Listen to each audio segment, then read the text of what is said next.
Hello everyone, I'm Tina Marie J and I welcome you. I just want to share a little story with you, experience that I had when I went to church yesterday. So my husband came home a week ago and told me that there was some dinner that he had to buy some cakes for that his church was having. And my kids run up to me and they're like, Mommy, they're going to have a Christmas dinner at our church. We really want you to go. We got 4 tickets. And I kind of almost started to freak out because, as you guys know, I have a very difficult time going to church. By the way, this church is the same church that I recorded a video of me having a panic attack outside. So I already agreed to going. I wanted my kids to be happy. I knew it was going to be difficult for me, but I said, let me just suck it in and just go. I go to the church and it was nice. People were super friendly and people were trying to hug me, and I did feel a little uncomfortable about that, but I've gone there probably about 2 or 3 times before and people were always really nice. First they have the service and I started getting a little bit jittery. I am a very emotional person, so a lot of things trigger me pretty easily and I do tend to cry. All these flashbacks are hitting me and I'm looking around and I notice that everyone seems happy and everyone just seems like they really fit in, but I felt like I didn't belong there.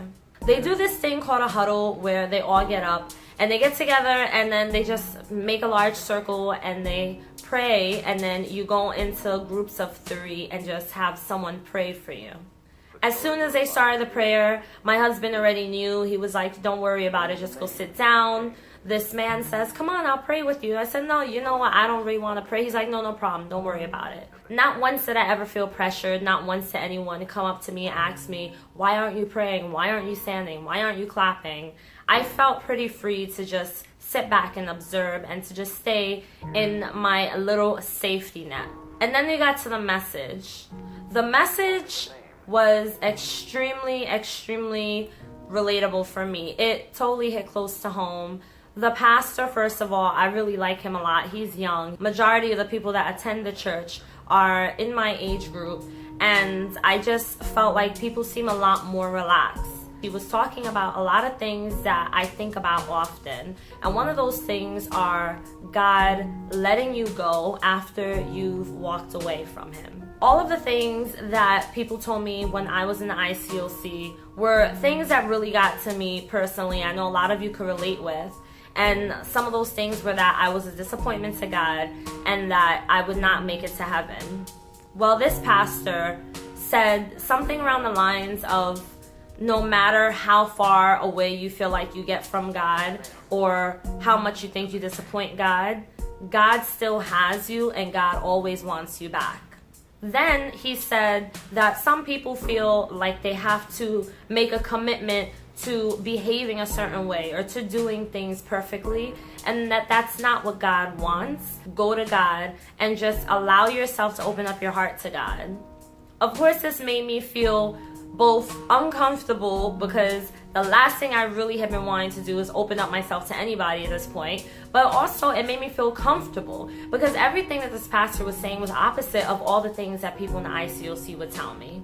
I was holding back a lot of tears because as I was sitting inside of that church, I felt like, hard to explain.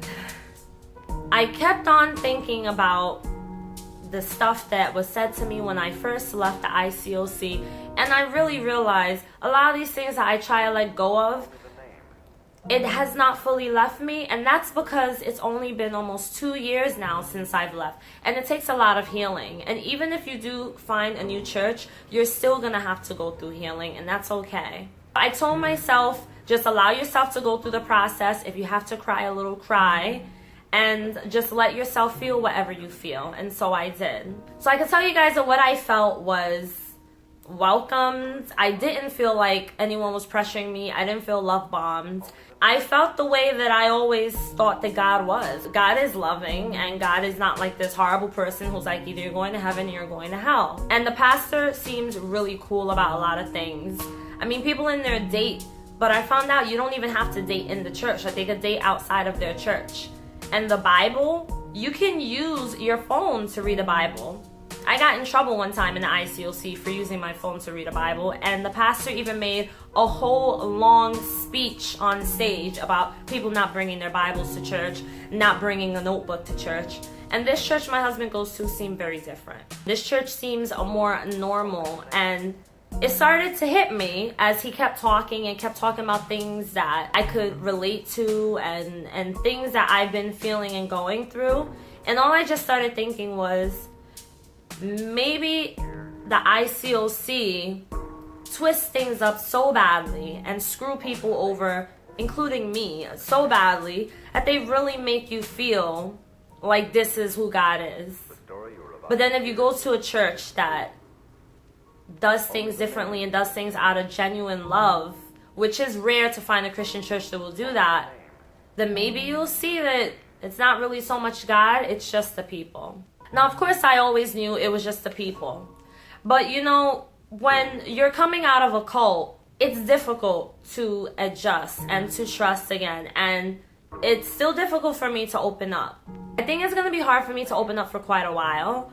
But after that experience, I felt very touched, and I felt like maybe it's not me. I'm trying not to cry right now. I told myself I'm not going to cry. Okay, I'm just warning you guys, I might cry a little bit, so just hang in, bear with me. I told you I'm an emotional person. I didn't feel pressured at all. Like, no one came up to me saying, oh, let me get your number, let's get together.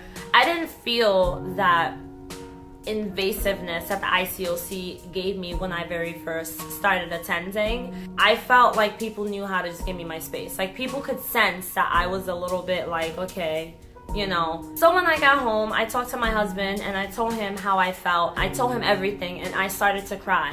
I cried so much, I let out so much, and it felt so freaking good. My husband never could fully understand everything, and some of the stuff I told him, he wasn't aware of. I told him about a lot of things that was said to me by the women in the church that we used to go to.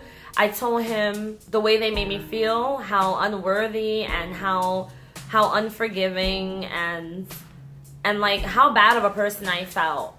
I told him about times when I actually tried to still hang out with the women who I made a connection with that were my friends when I was in the church, and how they completely blew me off. One of them even said, yeah, no, I don't think I can hang out with you. He was extremely comforting and extremely supportive of me. And I told him, I was like, I think I want to go back to church with you again, but I have to take my time. I don't want to feel like people are going to pressure me to do anything I don't want to do or try to get into my head. I don't want anyone to get into my head. He was like, that's fine. I tell you guys this just to tell you that I feel like this is probably a first step for me. Something about that service yesterday, it made me really feel like now in my mind, I can isolate the ICOC and a good church.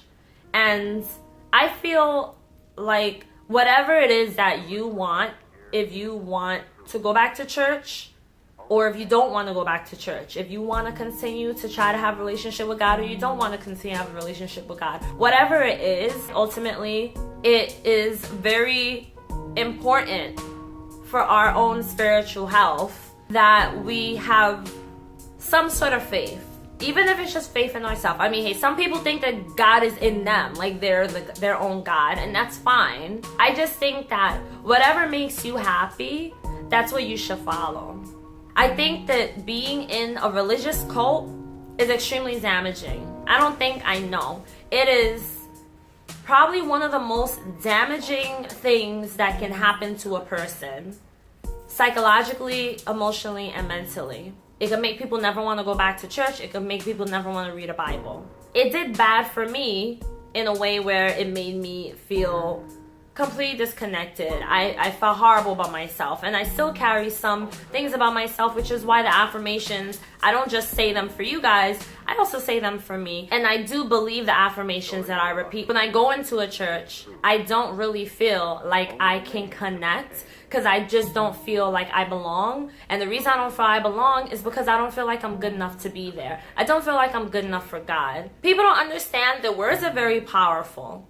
And if you say a negative message to someone repeatedly, even if you think or claim to have good intentions behind it, it's gonna affect that person at some point. Maybe not at that very moment, but what's happening in that moment is that the more that a person is saying negative things to you, it's getting into your head, it's starting to build up. Finally, when you leave, you see the consequence of the build up. Take your time and allow yourself to feel and go through the process. Allow yourself to cry, allow yourself to get angry.